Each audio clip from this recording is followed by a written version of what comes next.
గణేశాయ నమః. Please subscribe our channel SRR Telugu channel.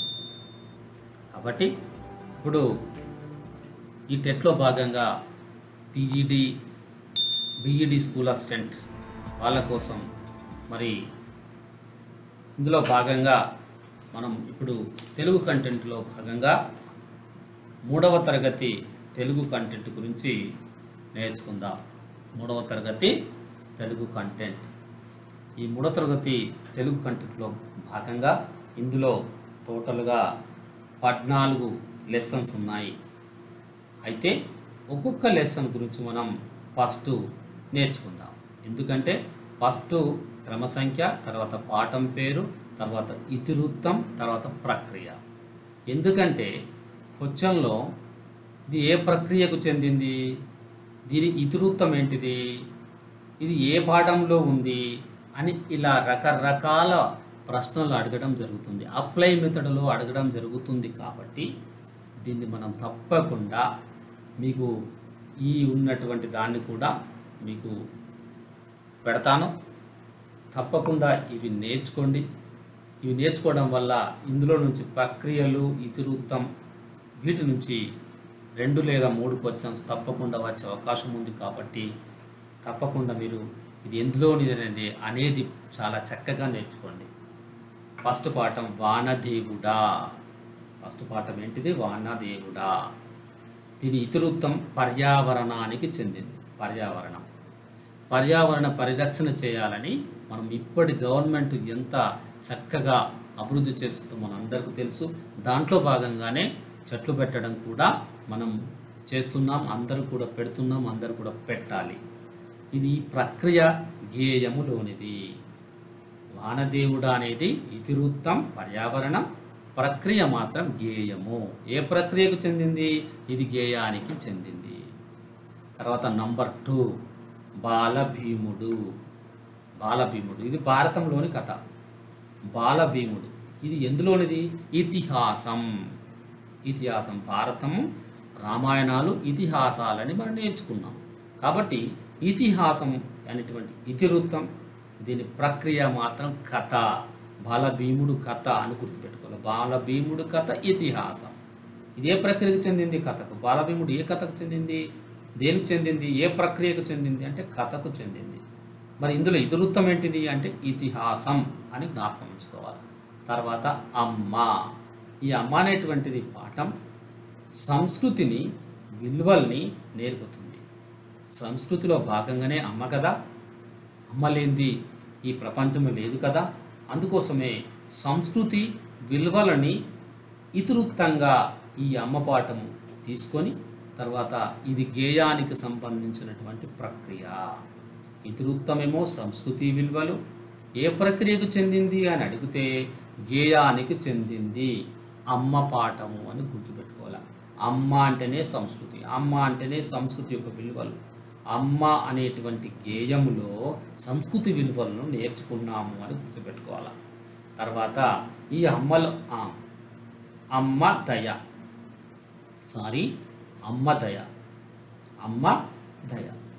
ఈ సంస్కృతి విలువలు మరి ఈ అమ్మ దయ, ఈ సంస్కృతి విలువలు గేయమన్నా. ఇప్పుడు దయ అమ్మ, తర్వాత దాంట్లోనే దయ. ఈ దయ అంటే ఏంది? భూత దయ. అంటే సర్వప్రాణిని ప్రేమించాలి అనేది ఈ కథ ఆధారంగా తీసుకోవడం పడింది. ఇది ఏ ప్రక్రియకు చెందింది అంటే కథకు చెందింది. ఇందులో ఇతివృత్తం ఏంటిదంటే భూతదయ. భూతదయ అంటే భూతాలను దయ కాదు. భూతము అంటే ప్రాణం ఉన్న ప్రతి ప్రాణి మీద ప్రేమతో చూడటం, ఆపదలో ఆదుకోవడమే భూతదయ. కాబట్టి అమ్మ అంటే సంస్కృతి విలువలు గేయమని, దయ అంటే అందులో భాగంగానే భూతదయ ఇతివృత్తం, ప్రక్రియనేమో కథ అని గుర్తుపెట్టుకోవాలి. ఇప్పుడు 4వ పాఠం మన పండుగలు. ఈ మన పండుగలు ఇతివృత్తం ఏంటిది? సంస్కృతి. ప్రక్రియ ఏంటిది? సంభాషణ చేయడం.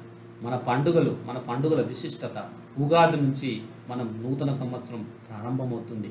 మరి దాని యొక్క సంభాషణ జరుగుతుంది. కాబట్టి ఇందులో దేని గురించి మన పండుగలే మన సంస్కృతి, అనాదిగా వస్తున్నటువంటి ఆచార వ్యవహారాలను సంస్కృతి అంటాం కదా. కాబట్టి ఇలా రావటమే సంస్కృతి. కాబట్టి మన పండుగల గురించి, మన పండుగలు అనేది పాఠం పేరు, మరి ఇతివృత్తమేమో సంస్కృతి, ప్రక్రియనేమో సంభాషణ. ఇక 5వ లెసన్ కాకుల లెక్క. ఈ కాకుల లెక్క అనేది ఇతివృత్తం హాస్యం. ఇందులో హాస్యం దాగి ఉంది. ఇది కథా ప్రక్రియకు చెందింది. కథ అనే ప్రక్రియకు చెంది హాస్యం అనే ఇతివృత్తం ఉండి కాకుల లెక్క అనే పాఠం పేరుని గుర్తుపెట్టుకోవాలి. తర్వాత లేగదూడ. ఈ లేగదూడలో కూడా భూతదయ ఉంది. అంటే మనం సర్వప్రాణులను ప్రేమించాలి. లేగదూడ, దూడ లేగలను, పశువులను, పక్షులను అన్నిటిని కూడా భూతదయతో చూడాలి అనేటువంటి ప్రక్రియ ఏంటిది? గేయము.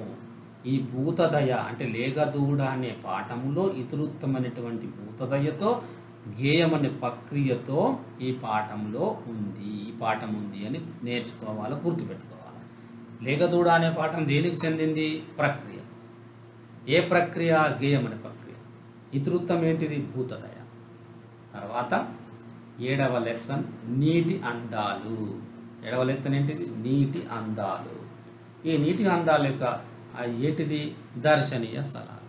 మనం దర్శించడానికి ఇప్పుడు సరస్సులు, కొల్లేటి సరస్సు అంటాం, ఇంకా ఎన్నో నీటి ఉన్నటువంటి సముద్రాలు అంటాం, కొత్త కొత్త ఎన్నో మరి సరస్సులు ఎన్నో మన భారతదేశంలో, ప్రపంచంలో ఎన్నో మరి ఉన్నాయి. కాబట్టి అలాంటి అందాలను చూడాలంటే ఏం కావాలి?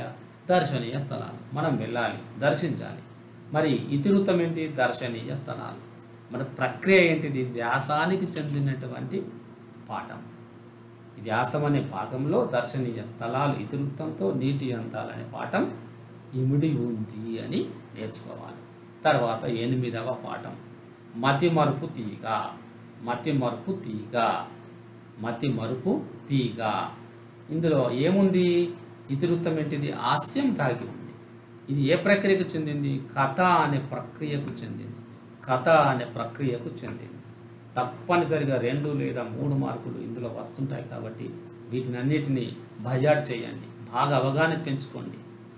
అలాగే 9వ లెసన్ ఏమేమి చూడాలి. ఏమేమి చూడాలి. ఇది ఇతివృత్తం ఏంటిది? ప్రకృతి పరిశీలన. ఇతివృత్తం ఏంటిది? ప్రకృతి పరిశీలన. ప్రక్రియ ఏంటిది? గేయం. ప్రక్రియ ఏంటిది? గేయం. ఏమేమి చూడాలి అనేటువంటిది ఇతివృత్తం. ప్రకృతి పరిశీలన ఇతివృత్తంతో కూడి ఉండి ఇక్కడ ప్రక్రియ ఏంటిది? గేయం అనేటువంటి ప్రక్రియతో ఇముడి ఉన్నటువంటి పాఠమే ఏమేమి చూడాలి.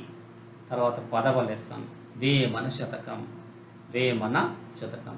ఇతివృత్తం ఏంటిది? విలువలు. వేమన శతకం విలువలు. ఇది ఏ ప్రక్రియకు చెందింది? పద్యాలు అనే ప్రక్రియకు చెందింది.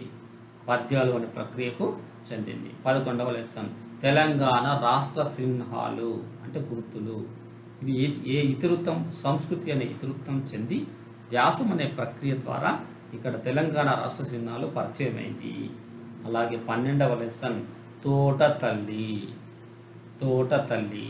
ఈ తోట తల్లిలో పర్యావరణం అనేది ఇతివృత్తం.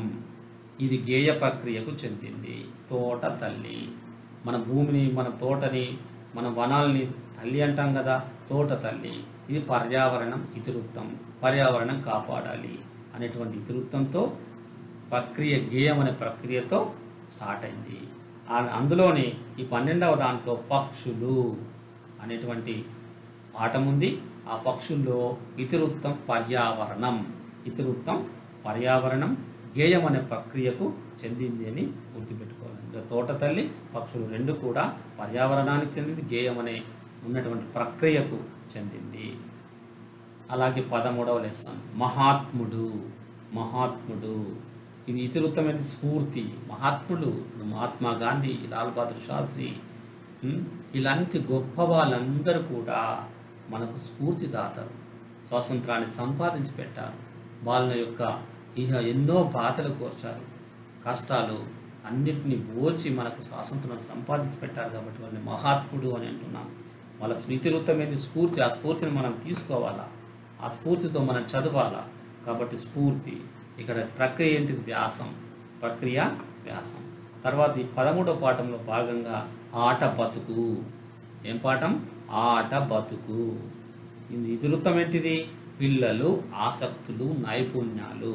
పిల్లలు, ఆసక్తులు, నైపుణ్యాలు. ఇది ఏ ప్రక్రియకు చెందింది? గేయం అనే ప్రక్రియకు చెందింది. ఏ ప్రక్రియకు చెందింది? గేయం అనే ప్రక్రియకు చెందింది. తర్వాత మరి 14వ లెసన్ చెట్టు కోరిక. ఇది కాల్పనికత, కల్పించినటువంటిది. చెట్టు కోరిక కాల్పనికత. ఇందులో ఇతివృత్తం ఏంది? సృజనాత్మకత.